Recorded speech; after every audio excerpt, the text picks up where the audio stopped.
Good morning. Okay, this is day 2 of my um, little experiment putting sort of snippets and snapshots of where I am with my life. And I'm fully at midlife right now, and I am attempting to create awareness of bipolar 1 with psychosis. So crazy. Again, I started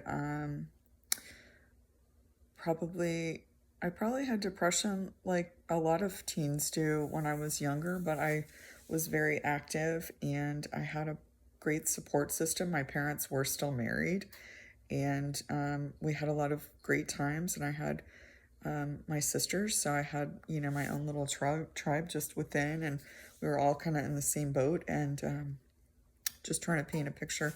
I had some great friends I grew up with. I had uh, a house, sort of a second family with my Jewish mother kind of built in. And it was, there was stress and chaos, but it was pretty awesome when I look back. And we went to horseback riding camp. We did swim team. We were active. I did dance. And, I look back and I had a lot of great memories, especially compared to what my kids have been through. So we went on vacations and all that. But then I did have depression, which I think, runs in my family. There is definitely bipolar and mental illness, lots of addiction on both sides. But my mother's father struggled with bipolar. I don't know how late it took to get diagnosed, but he, as successful as he was very difficult. And I don't think I'm not difficult except when I'm manic. I get very like, it's my way or the highway. And so I started with the depression. I had enormous anxiety when I was in my 20s. I wasn't comfortable in my own skin, extremely stressed out, but I ran. So that was my go-to, and that really helped, especially when I graduated from college, moved to New York. I love this lighting because I look horrific. And I'm not going to tell my whole life story, but it started with a little depression, then the anxiety, crazy anxiety when I was working in banking in New York. And then after I had my second daughter and I stopped breastfeeding, I was on an antidepressant. I'll never forget. I went to New York. I forgot the antidepressant. Normally, an antidepressant will throw you into mania, but it was the opposite. And I was drinking. And so that is definitely something that I've also struggled with, although I'm not like having the physical ramifications of drinking lots of vodka, or to the point where I've been in some treatment here and there, and I've always sort of been in denial about that aspect. Although I would say at this point I'm definitely dual diagnosis, but it's so complicated with me, and maybe I'm just a person in denial anyway. But back to day 2, I'm on day 2, and I am showing signs of hypomania. And as much as my life has been affected by this horrific illness, my family is so much more. And I'm like, oh, my face.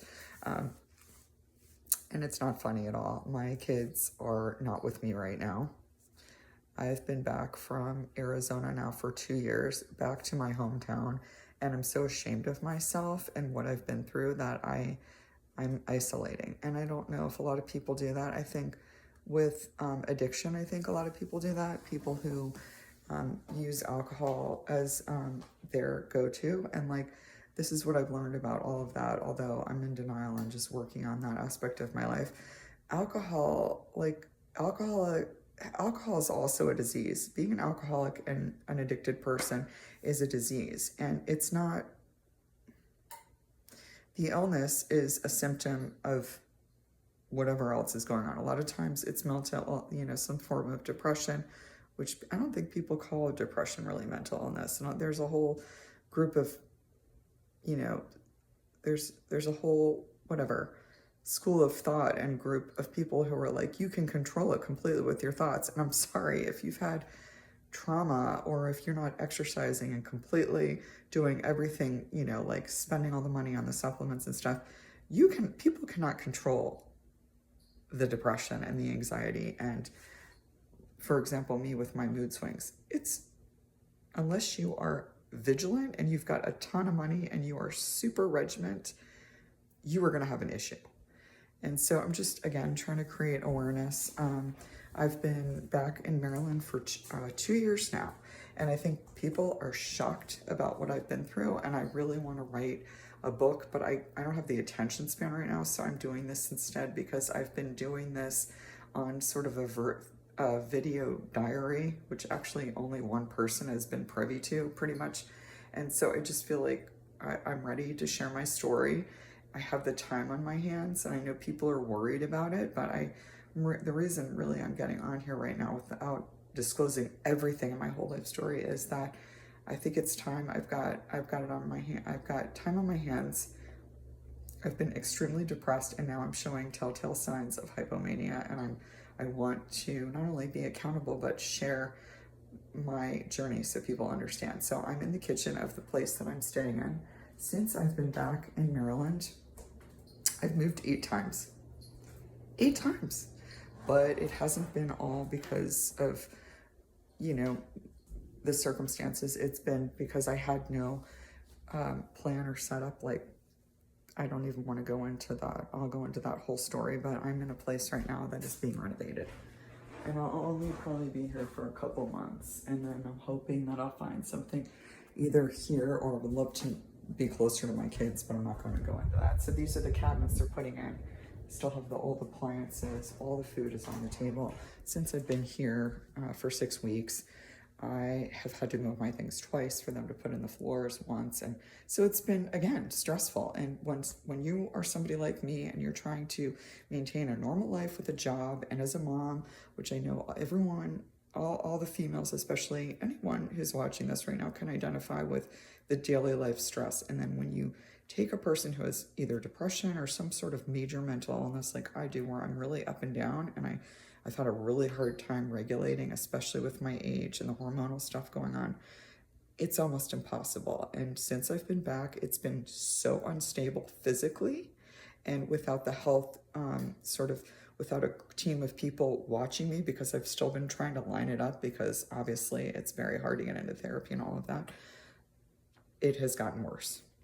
So right now we have all of this set up in the living room, and I just wanted to start my day. The other telltale signs, which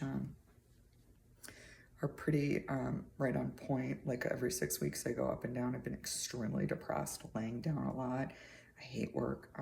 After that one small evening of not sleeping much, I got into an argument with my ex. I've been obsessing about stuff with the girls and going back to school from afar.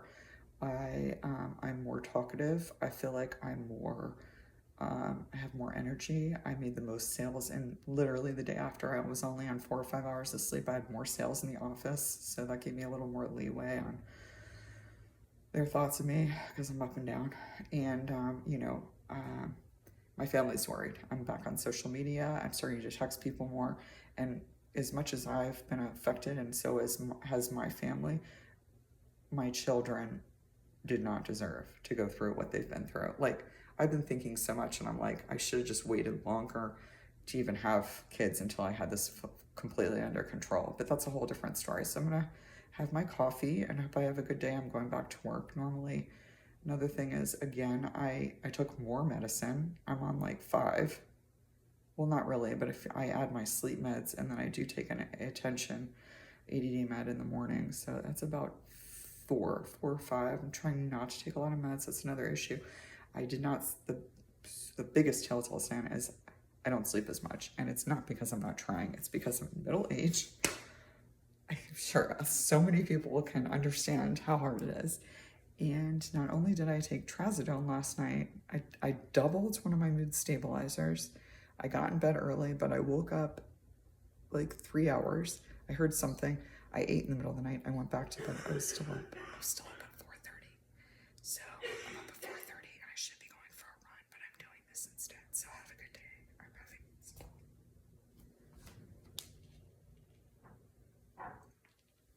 Cheers. Have a good day. And this hopefully is keeping me accountable, because my family, instead of doing it on a video diary, they can actually see the ups and downs, and I can be more aware of what my mood dynamic is so that I don't go into full mania.